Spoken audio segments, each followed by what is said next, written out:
Welcome back to our channel. Are you tired of working a regular 9-to-5 job and looking for a way to make some real good money? If you've got handy-person skills, you could put them to use. In this video, we're going to share with you the secrets to turning those skills into a lucrative career. We'll reveal the insider tips and tricks that the pros use to maximize their earnings, from pricing strategies to marketing techniques. Whether you're just starting out or looking to take your business to the next level, this video is a must-watch for anyone in the handy-person industry. So sit back, relax, and get ready to learn how to make real good money with your handy-person skills. The average maintenance and repair worker earns $45,000 per year, but top-tier contractors can earn more than $60,000. Painters, drywall installers, plumbers, carpenters, deck builders, electricians, general appliance repairers, and ceiling fan installers must be jacks of all trades. They must advertise, network, and generate word of mouth in order to make more money. The greater their skill set's versatility, the more money they may earn. The term handyman services is still used in the industry, but people in the trade can be of any gender. We've decided to use the gender-neutral term handyperson throughout this video. Do you need certifications to start a handyperson business? The most important information in this text is that you don't need any certifications to be a handy person, such as a construction management degree or certificates in electrical work, plumbing, heating, ventilation, and air conditioning, HVAC, or leadership in energy and environmental design. However, learning through self-study and experience while working with other tradespeople is essential. The more skills you can show potential clients, the more work you'll be able to get and the higher rates you'll be able to charge. How much does a handyperson charge per hour? Most handymen set their hourly rates between $40 and $100 per hour, but that doesn't guarantee they'll make that much money. This rate includes tools, materials, gas, advertising, administrative work, and taxes. You should also budget for health insurance, business insurance, sick days, and vacation days. Hourly rates for handymen can vary depending on the type of job, experience level, and geographic location. So it's critical to be competitively priced in order to win bids. How to make more money from your handyperson services. 1. Work for yourself. The average handyperson salary reported by the Bureau of Labor Statistics is for those who work for the government, large construction companies, college campuses, or apartment management companies. To make big bucks, you have to work for yourself, especially in construction, where employers frequently take a large cut of the rates they charge clients.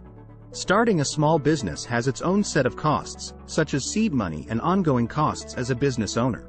If you don't already have money set aside, you'll need to look into small business funding options like crowdfunding, grants, investors, and small business loans.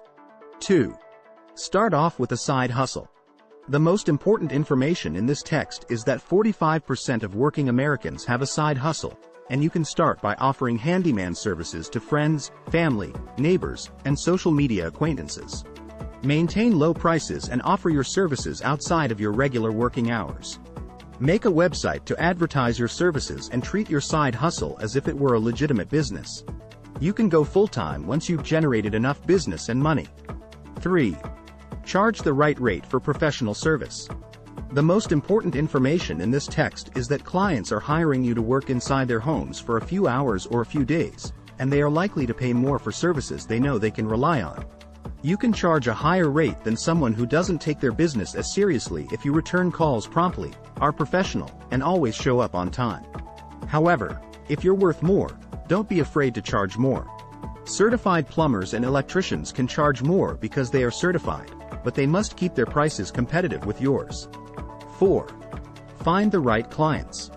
It is critical to find the right clients in order to charge a high rate. Some people are only concerned with price and will always choose the lowest bidder.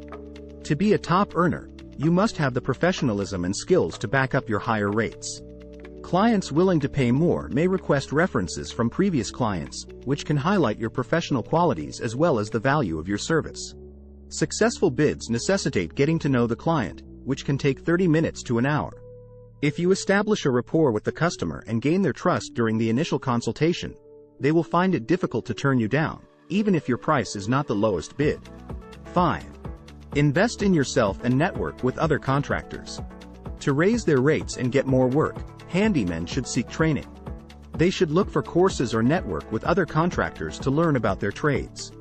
They should also maintain good relationships with other contractors in order to receive referrals. This will help them understand what they are capable of and that they are at the pinnacle of their profession. 6. Hire a crew. Consider hiring employees to help with certain tasks as your company grows.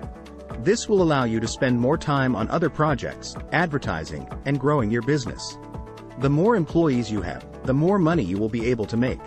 Workers' compensation insurance is required for businesses that employ people, but the costs and regulations vary by state.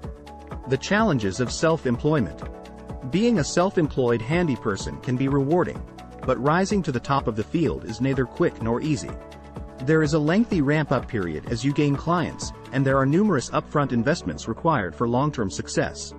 It can take years to build a handyman business to the point where you have more good weeks than bad, so it's a good idea to save a significant amount of money before starting your own. Startup costs and slow weeks aren't the only challenges you'll face as a small business owner. Other challenges include moving to a new area and the weather. During economic downturns, potential clients may be willing to postpone less urgent repairs or even do some of the work themselves. However, if you plan ahead, save money in advance, are dedicated to your craft, and use all of the free resources for starting a business, you'll likely find it rewarding to offer your handyperson services to customers in need. It also doesn't hurt that the pay is good. Thanks for watching our video on how to make real good money with your handyperson skills. We hope you found the tips and tricks we shared helpful in taking your business to the next level. If you have any questions or want to share your own experiences, please leave a comment below. And don't forget to subscribe to our channel for more valuable content like this. Remember, with the right strategies and mindset, you can turn your handyperson skills into a profitable and fulfilling career. So go out there and start making real good money.